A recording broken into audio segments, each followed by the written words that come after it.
Hi friends, welcome back to Harshitha food blogs.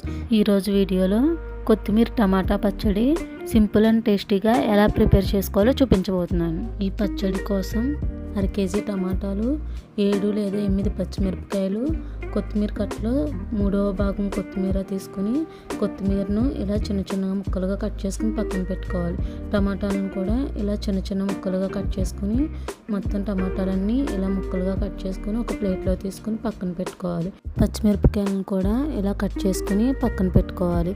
Stove మీద ఒక మూకుడు పెట్టుకొని 2 టేబుల్ స్పూన్ ఆయిల్ వేసుకొని 1/2 స్పూన్ జీలకర్ర, ముందుగా కట్ చేసుకున్న పచ్చిమిరపకాయ ముక్కలు వేసుకొని కట్ చేసి పెట్టుకున్న టమాటా ముక్కలు వేసుకొని బాగా కలుపుకొని మూత పెట్టి 3 నిమిషాల పాటు లో ఫ్లేమ్లో మగ్గనివ్వాలి. టమాటా ముక్కలు ఇలా మగ్గుతున్నప్పుడు మధ్య మధ్యన కలుపుకుంటూ నీళ్ళన్నీ ఎగిరే వరకు మూత పెట్టి 3 నిమిషాల పాటు మగ్గనివ్వాలి. ఇలా మగ్గిన తర్వాత ముందుగా కట్ చేసి పెట్టుకున్న కొత్తిమీర వేసుకొని బాగా కలుపుకొని ఇలా కలుపుకున్న తర్వాత మూత పెట్టి 5 నిమిషాల పాటు లో ఫ్లేమ్లో మగ్గనివ్వాలి. ఇలా మగ్గుతున్నప్పుడు కొంచెం చింతపండు యాడ్ చేసుకొని కలుపుకున్నాక మూత పెట్టి 5 నిమిషాల పాటు లో ఫ్లేమ్లో ఇలా మగ్గనివ్వాలి.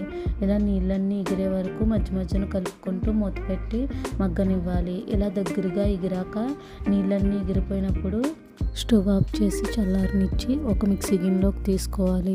5 లేదా 6 వెల్లుల్లి రబ్బలు వేసుకొని రుచికి తగినంత సాల్ట్ వేసుకొని మిక్సీ పట్టుకోవాలి.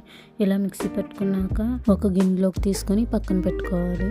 ఇప్పుడు స్టవ్ మీద ఒక గిన్నె పెట్టి ఒక టేబుల్ స్పూన్ ఆయిల్ వేసుకొని 1 స్పూన్ జీలకర్ర, 1/2 స్పూన్ ఆవాలు, 1 స్పూన్ పచ్చెనపప్పు, 1/2 స్పూన్ మినపప్పు, 2 ఎండుమిరపకాయలు కట్ చేసుకుని వేసుకొని కొంచెం కరివేపాకు వేసుకొని బాగా వేగించుకోవాలి. ఇలా వేగిన తర్వాత ఈ తాలింపుని పచ్చడిలో వేసుకొని తాలింపు పెట్టుకోవాలి. ఇలా తాలింపు వేసుకున్నాక బాగా కలుపుకుంటే చాలా సింపుల్ అండ్ టేస్టీ కొత్తిమీర టమాటా పచ్చడి రెడీ. అన్నంలో వేసుకొని నెయ్యి వేసుకొని తింటే చాలా టేస్టీగా ఉంటుంది. మీరు కూడా తప్పకుండా ట్రై చేయండి, చాలా బాగుంటుంది. నా వీడియో కనుక మీకు నచ్చినట్లయితే ప్లీజ్ లైక్ చేయండి, అలాగే సబ్స్క్రైబ్ కూడా చేసేయండి.